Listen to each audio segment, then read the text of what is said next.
I'm Ana Roxanne. I'm a musician and I'm here on tour in Europe and playing in Torino for the first time. I guess the album was sort of like a meditation on identity, kind of like a journal of sorts, but also like a almost too like a thesis on my relationship to gender identity, and I don't know, it sort of came to fruition very slowly over 5 years or so. I didn't really have a plan to make a full album of this kind of music, but it sort of just happened that way. And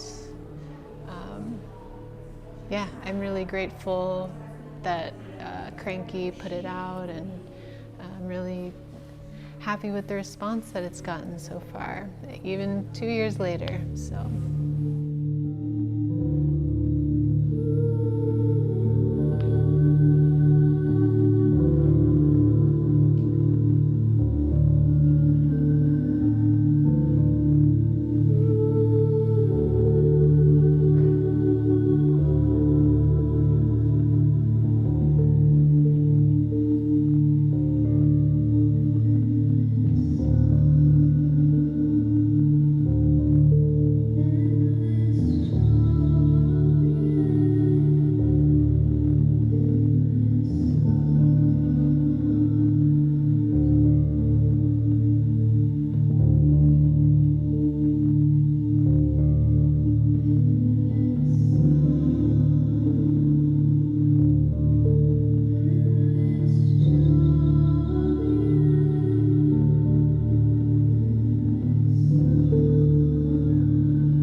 We're at a very interesting time right now when it comes to language and gender, and I think it's really important for people to use whatever words that they feel, that makes them feel empowered or more themselves.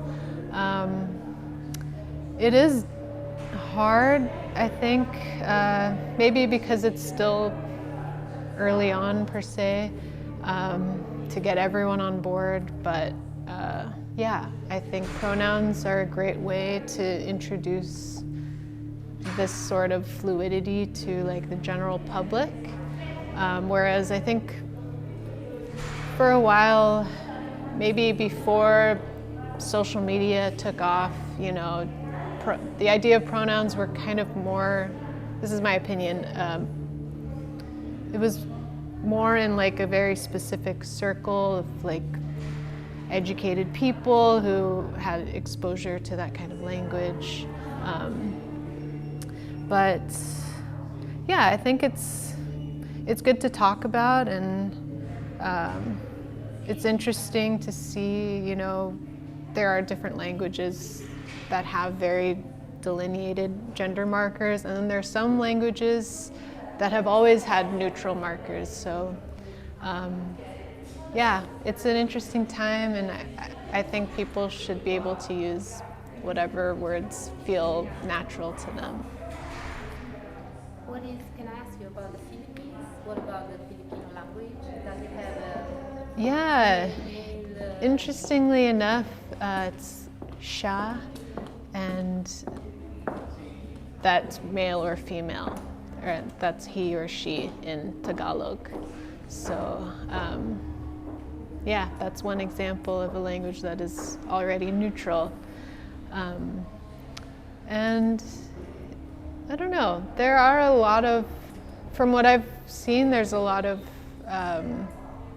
gender non-conforming people in media, like talk show hosts and stuff, and they're very funny and comical, and but I think, you know, anywhere that has like a religious sort of tie to the government and all of this still has a long way to go. But yeah, it is nice to see that.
I think it's so cool to be performing in a space that has this exhibit, because I've been very influenced by Buddhism specifically, and Zen, and yeah, these are things that really helped me cope with difficult moments in my life, and I consider myself a spiritual person, and learning about these philosophies, they've given me a lot of tools to sort of make sense of like the chaos of life. And music is a way of processing feelings and emotions or heavy experiences, and so it feels natural for me to incorporate that into the music. And coming in touch with classical Indian music and seeing how spirituality is, how their music is so entwined with spirituality and how spirituality is connected to everyday life, and everything is like connected. I don't know, it was very inspiring. So yeah, I definitely like to incorporate that into what I write. And reply. Ask myself a question? I don't know. You can. How are you feeling, Anna? I'm feeling very happy to be here and so honored and thankful and shocked that it's sold out, and yeah, I'm just so grateful that people are continuing to listen and supporting, and I don't know, feeling a little nervous too, but overall, very good.